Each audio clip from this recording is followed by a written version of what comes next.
Hello, everybody. If you want evidence of a great flood, maybe the biblical flood, 40 days and 40 nights of rain, look no further than Google Earth and check under the oceans. This king is under the Pacific Ocean. So is these hummingbirds. You'll see lots of roads, lots of lines that go 6,000 kilometers straight. Easter Island wasn't always an island. It was Easter Mountain, I guess, or Hangaroa Mountain. And people have always asked, how did people get there? How did they survive? There's not enough land on Easter Island to grow crops and survive a civilization, feed a civilization. But if you really look under the oceans, you will see civilization roads leading back to Chile and Peru, right down this mountain range, right to Easter Island. And then it starts to make a lot of sense how the island got covered in 20 feet of sand and silt, mud. It would have been from a giant flood, probably a comet, a big ice ball, about a third the size of the moon at least, would have filled up the Pacific and Atlantic basins with about 1 billion cubic kilometers of water. That's what it would take to fill up to all this and to cover all this. And it's all around the world, North and South poles. If you look at Easter Island here and you look at if you know the moais, doesn't this guy look like a moai? The head of one of those moai statues? So maybe they were inspired by this mountain range. Maybe they just went and carved what was already existing. I don't know. I really don't know how or why, but I do know that they also carved another moai, etched, drew, whatever you want to call it, to balance it out. And everything, even all the moai statues, were apparently looking inland or looking back to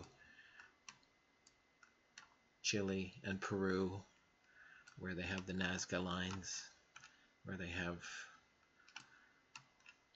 lots of civilizations up in the mountains that survived, but everything out here in the basins, maybe this was grasslands, maybe this was desert, I don't know, but these basins were all flooded. Sadly enough, this almost looks like a carved, painted fish. You can see a petroglyph of a flower off of Hawaii.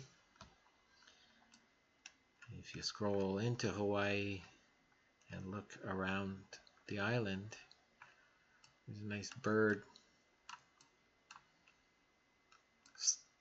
His talons are still on dry land, but the bird itself is flooded.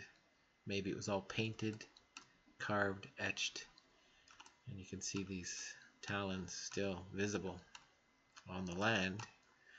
Almost looks like this is a whale tail or a fish tail carved. If you zoom in, you'll see definite signs of human or prehistoric human activities down here. Almost looks like writing, roads around the mountain.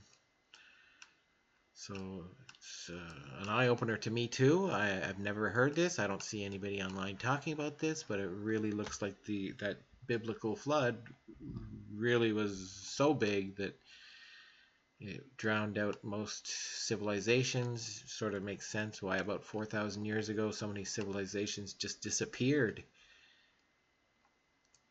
Giant comet impacted Earth, flooding covering 71% of the surface of the Earth in water. You can see where there's definite hubs of civilization here. French Polynesia, Tahiti. Tahiti itself almost looks like it's carved.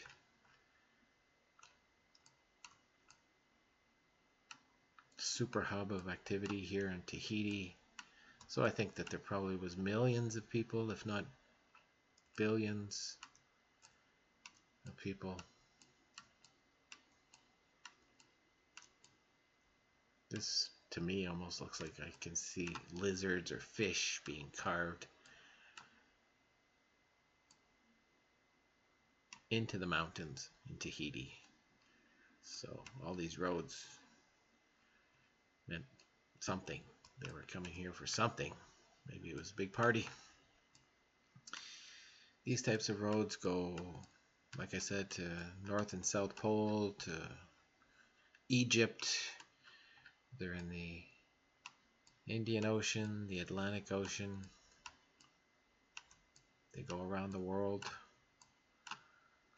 but they were all flooded. So something to really consider when we start looking at how and what happened.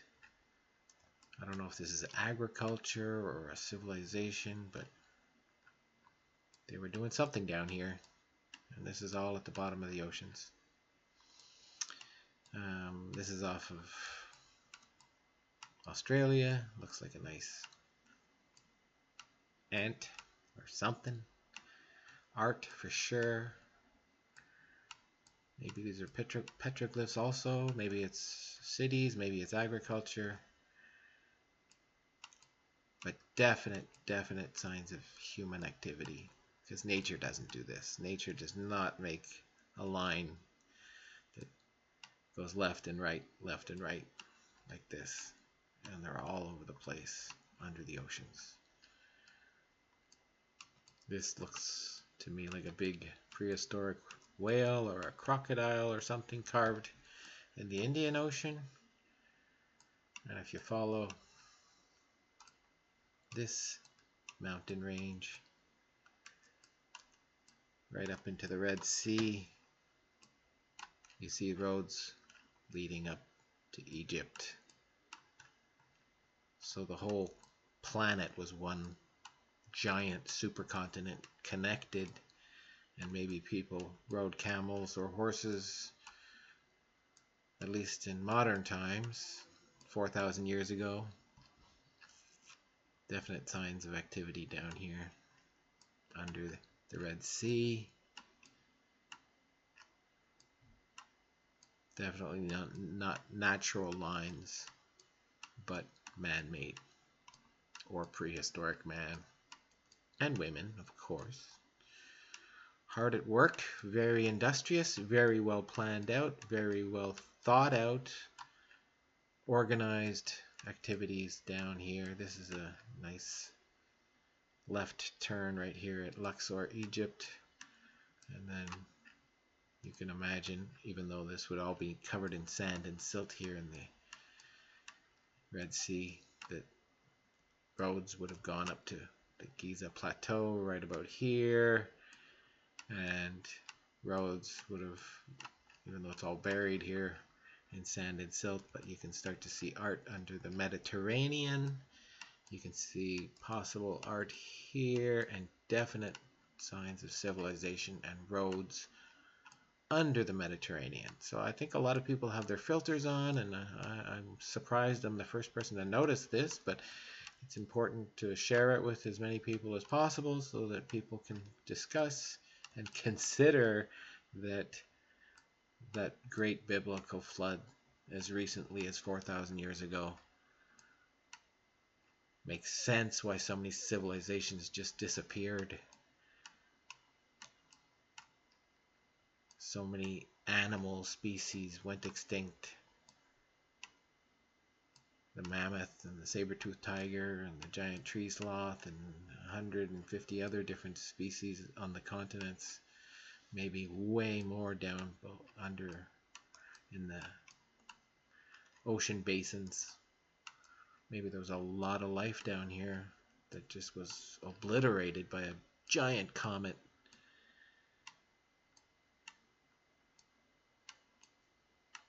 Roads leading into the Atlantic Ocean. And probably art. But definite signs of roads. This is not undersea cables. This is not tectonic plate shifts. This is not oil cables. This is definite signs of activity and art. I see a lot of art on the planet, painted art up on the continents, but under the oceans we can definitely see maybe a birdman here in the Atlantic, and I've heard other people discuss the possibility that this is where a comet impacted, because the Sahara Desert is just unlike anywhere else in the world. It's just obliterated.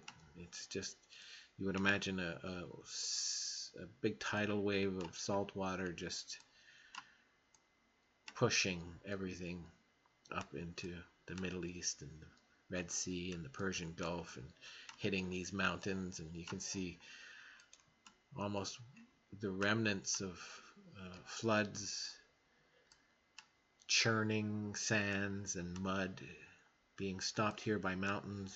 Looks like India was spared a lot and saved a lot of grief by these huge high Himalayan mountains. But sand and silt pushed up into Asia and stopping almost right at China. So China and India seem to be spared the most, and that would sort of explain why the populations are so high in China and India rather than the rest of the world. And it would also explain why more fossil fuels are found in the Persian Gulf and the Middle East, Saudi Arabia, Kuwait, and Iran and Iraq, because all that life pushed by a big flood and ending at the mountains here. It's just a guess, obviously. I don't know. Just all starts to make sense when you realize that there definitely was a great flood, because there's roads and art still visible. So Google Earth is a great tool, and it's something for us to consider when we look at history and try and understand what happened to ancient civilizations. I'm going to do more videos about art that I've seen around the world on Google Earth, and I hope this video is an eye-opener, and I hope you share and like and subscribe, and let's start the conversation about the Great Flood.